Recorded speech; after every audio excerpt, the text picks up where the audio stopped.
horrors of Thanksgiving and America as a white future minority. Coming up. Far and away the most massive genocide in the history of the world. The lowest life expectancy in the West. And the year the U.S. will turn native.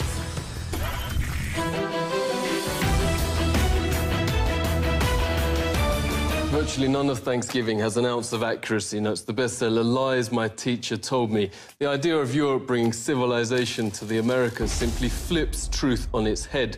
This is what European explorers actually found in North America. Far and away the most beautiful city on Earth. 5 times the size of London or Rome. Great towers and buildings rising from the water. 60,000 gleaming houses, and how spacious and how well built they were. Of beautiful stonework and cedar wood, and the wood of other sweet-scented trees.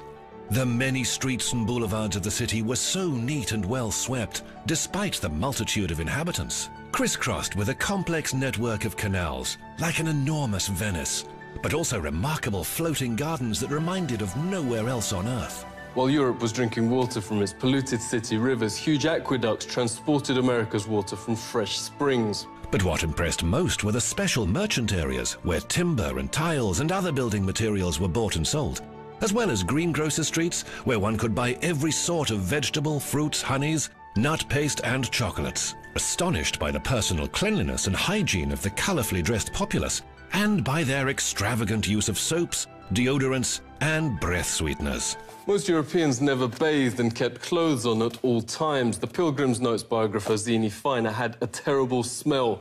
Indians tried, quote, without success to teach them to bathe. The settlers also had bad breath from rotting teeth. Death and starvation was so common that corpses were just dumped in open pits known as poreholes. Many turned to alcohol and committed suicide. In fact, the story of the first settlers has been deliberately changed, notes author James Loewen, because the truth is so shameful. They actually settled hundreds of miles further south and stayed in America because the mission was a failure.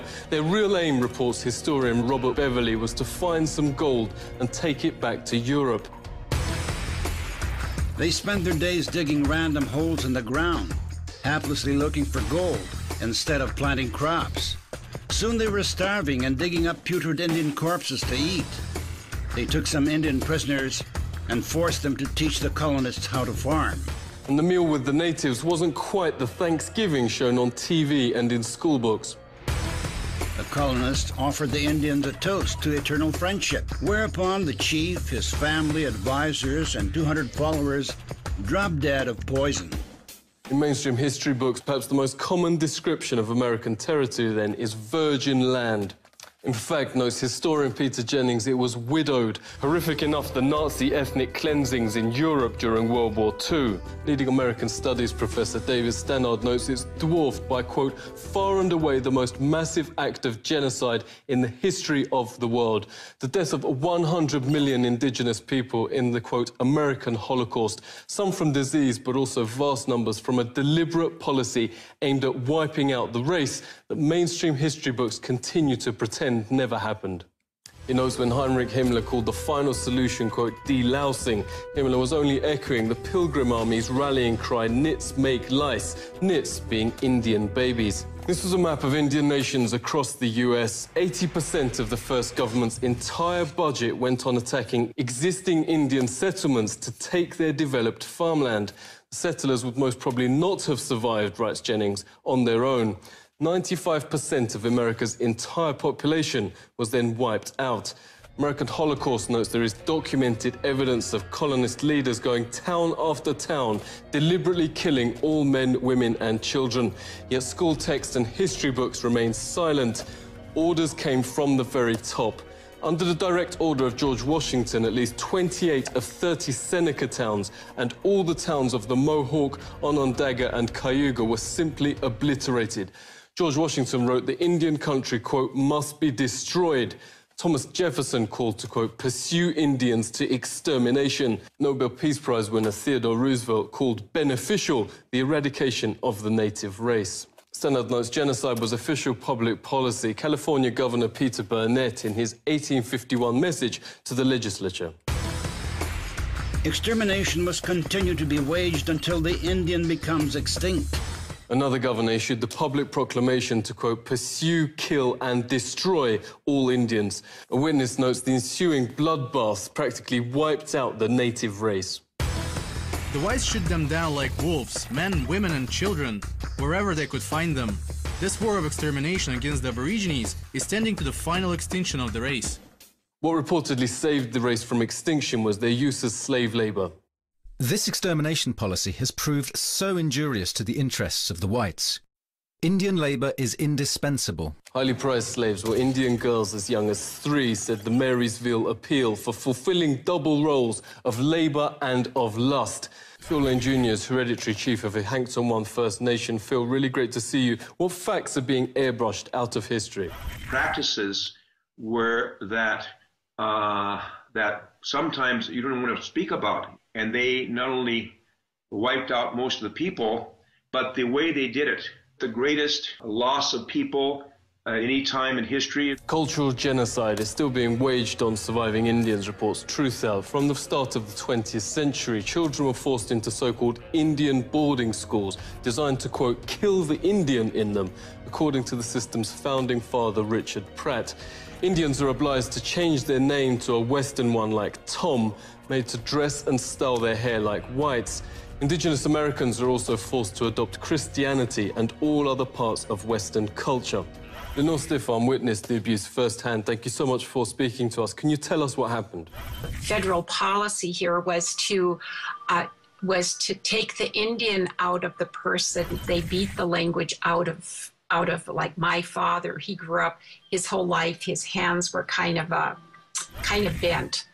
As a result, he used to talk our native language, but he never wanted me to learn. I consider myself a recovering Catholic because of, the sexual abuse that I experienced, from the Catholic Church. Daniel Sheehan says the genocide is continuing. He's helped start the Lakota Child Rescue Project to stop the forcible removal of Indian children. Daniel, thanks a lot for coming on. Could you tell us what is happening to the children?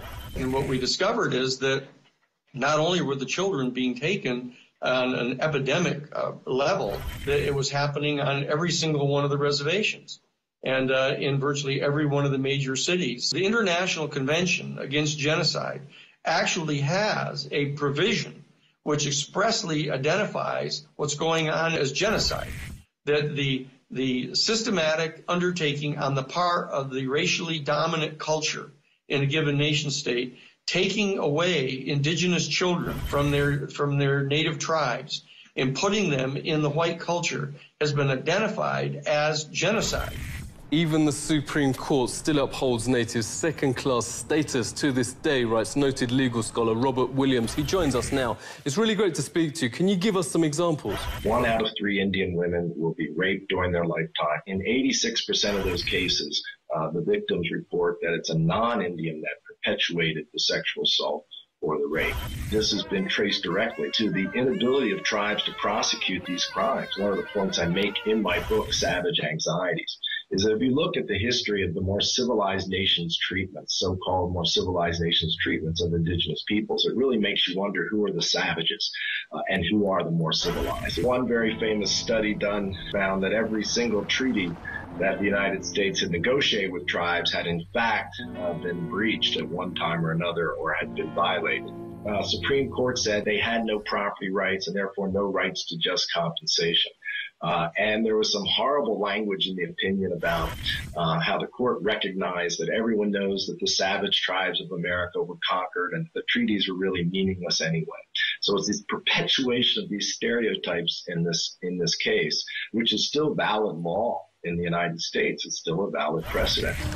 And so they drink it, but it's actually hairspray. Native Indians now have the highest rate of suicide and pandemics of cancer in the Western Hemisphere. At 44, life expectancy is lower than Afghanistan and around the same as Europe at the time of the Pilgrims. For an official banquet to celebrate 350 years since Pilgrims landed, authorities invited native Indian Frank James to speak. But when they saw his speech taken from a settler's own account of what really happened, they wouldn't let him read it. The Pilgrims had hardly explored the shores 4 days before they robbed the graves of my ancestors and stole their corn, wheat, and beans. The Indians knew this fact, yet welcomed and befriended the settlers, little knowing that they would be killed by the settlers' guns. What has happened cannot be changed, but today we work toward a better America, a more Indian America, where people and nature are once again important. Frank has helped start a national day of mourning each Thanksgiving, a protest over the Plymouth Harbour and Mayflower replica. On the West Coast, thousands also gather for Un-Thanksgiving Day, calling on the US to honour treaties promising Indian rights and international law. The American government faces increasing domestic and international pressure. The Supreme Court has reaffirmed the validity of the Treaty of Fort Laramie, giving Indians rights over the area. The United